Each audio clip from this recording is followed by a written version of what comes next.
You stood in the same spot while she moved on, like a wolf howling at a moon that never turns back. You weren't her first choice. You were the man who stayed when everything else left, the man who waited in the silence she carved out around herself, waiting for something that never came. Loyalty isn't a beacon. It's a chain that drags you through shadows no one else sees. You gave her the weight of your presence, your steady hands, your quiet eyes that said, "I'm here, always here." And still, you were invisible. She didn't need your constancy. She needed a spark you could never give, the wind on her back, the fire in her veins, something raw and unpredictable, something that didn't tie her down. You thought sacrifice built bridges, but all it did was build a cage, cold steel bars forged by your own hands. You traded your own wants, swallowed your own voice, convinced yourself this was love's currency. But love doesn't ask you to disappear behind loyalty. It doesn't turn you into a shadow. Another man steps past without notice. You're left holding nothing but the echo of a faithfulness that never opened doors, only closed them tighter in your face. So why does standing firm feel like standing alone? Because loyalty is not the language of being chosen. It's the silence after the door shuts, the space where another man's name replaces yours without hesitation. You've been carrying a weight that wasn't yours to carry, mistaking your faithfulness for worth. The harsh truth is this: your loyalty was never meant to put her by your side. It was meant to make you invisible. It's time to break the mirror slanting your devotion into indifference. Stop waiting for her to see what you already know in the dark. You don't owe her a place in your story. You owe yourself the courage to walk away from shadows and find your own fire. You were told by every voice screaming about progress that real men lean into their feelings, that vulnerability is the new badge of honor. They handed you an open door and told you to walk through it with your heart laid bare, like armor polished to a shine. But when you stepped inside, all you found was silence echoing back, walls closing in, and your presence shrinking into a shadow no one bothers to chase. Why does loyalty make us invisible? Why does every ounce of care, every moment spent unraveling your defenses, leave you feeling like you're shouting into a storm that doesn't respond? You laid down your guard, expecting respect in return, but what arrived was a void. Ghosts of unanswered texts haunt your screen, promises vanish into thin air, and the weight of your openness becomes a chain around your neck. You believed that showing your wounds, your real cracked self, would build bridges, but instead, it carved distance, like lightning splitting a mountain instead of lighting a path. Empathy was sold to you in shiny packages branded strength, yet all it seems to breed is disregard. Why does giving everything you have turn into a currency no one wants to pay? The world screams that emotional transparency is power, but power feels more like a mirage when your efforts dissolve into quiet corners where no one sees you. You asked for respect and got dismissed. You gave loyalty, and it was mistaken for weakness. Is this the cost of authenticity? The cruel paradox that to stay open is to be shut out? These are the scars worn behind closed eyes, the bruises no one talks about in lectures or podcasts. You carry a silent ledger of one-sided commitments, your spirit battered, bearing the truth that sometimes the more you give, the less you exist in the eyes of those you trusted. Were you always the fool for trying to love with clarity in a world designed against it? Or did you mistake desperation for dedication? The steel you thought you forged by being seen now bends under the weight of neglect. So what now? You stand in the quiet aftermath, realizing that some battles aren't won by soft words or tear-streaked confessions. Sometimes, the strongest thing you can do is to pull back from a world that mistakes vulnerability for surrender, and reclaim your silence as a fortress. Because not all losses are failures, and not all silences are empty. There's strength in the space you make when you stop throwing your echoes into the void. Loyalty doesn't make you invisible unless you let it.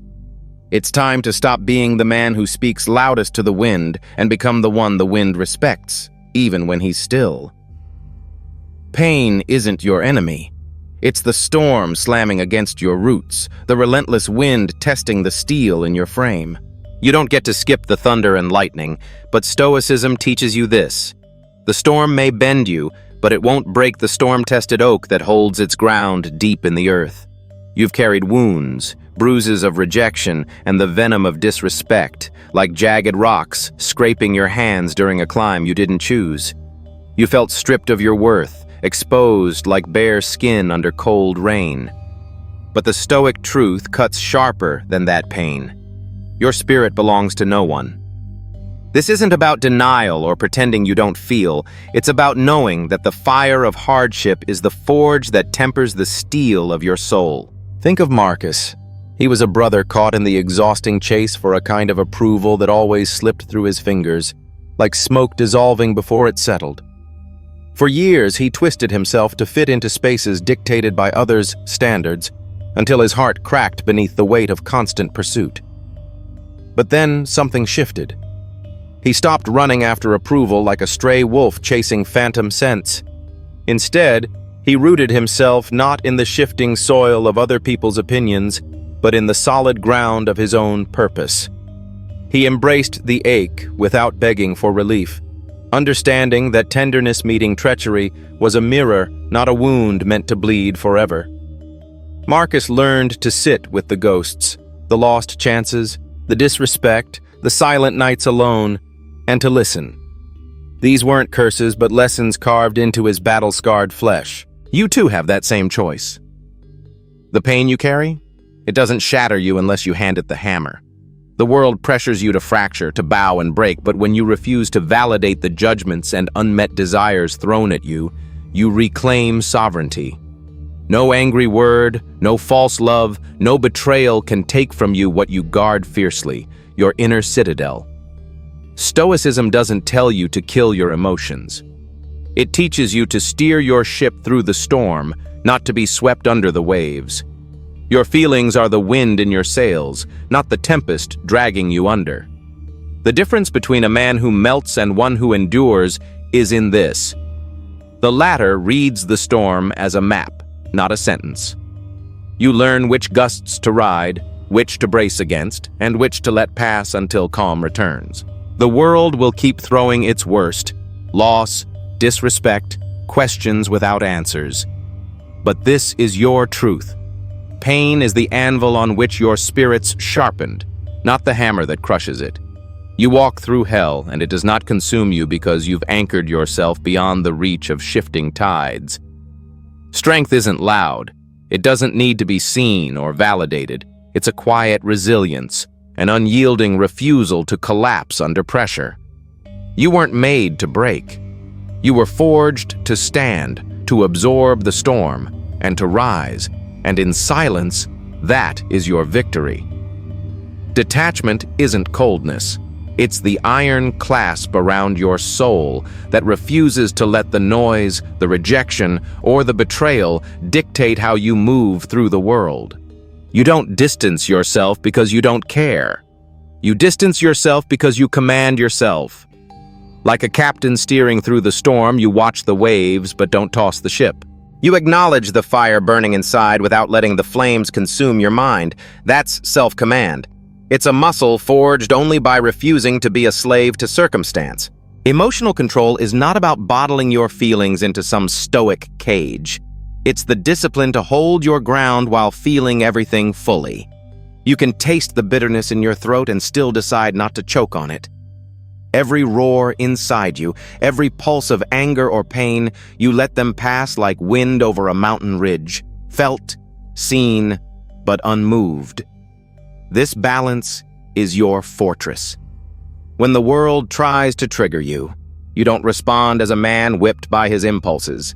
You respond as a man anchored by his clarity, steady enough to watch the chaos crash without flinching. Your mission is your compass, your relentless North Star when the nights go long and the paths blur into ash. It's not the fleeting approval or easy comforts that move you. It's that quiet fire inside to become more than yesterday's regrets. When the tides of emotion threaten to drown you, your mission pulls you back like a deep current you can't escape. It doesn't bend with the winds. It doesn't change with the seasons. It warps the world around you to fit your unyielding course. Scarcity is your power. Like the lone wolf who doesn't run with the pack, you're rare because you refuse to be common. You don't broadcast your worth or look for permission to exist.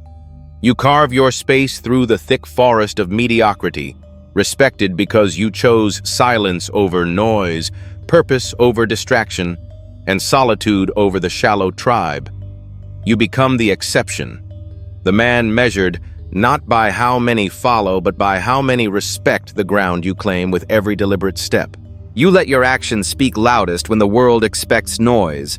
In the low, relentless hum of your efforts, you carve respect like a blade through steel, sharp, cold, and uncompromising. Consistency becomes your signature. Unwavering determination, your unspoken pact with yourself. These principles are not flair or flair's shadow. They are the brutal forge that sharpens the man you were born to be. You walked through hell and never raised your voice. Now, your clarity is your roar. You have moved through the silence like a blade carving air, sharp, deliberate, and without hesitation.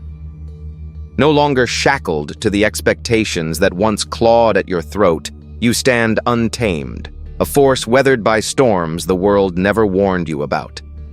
You carry the weight of every scar with quiet pride, not because you flaunt survival, but because you understand it, in the marrow of your bones.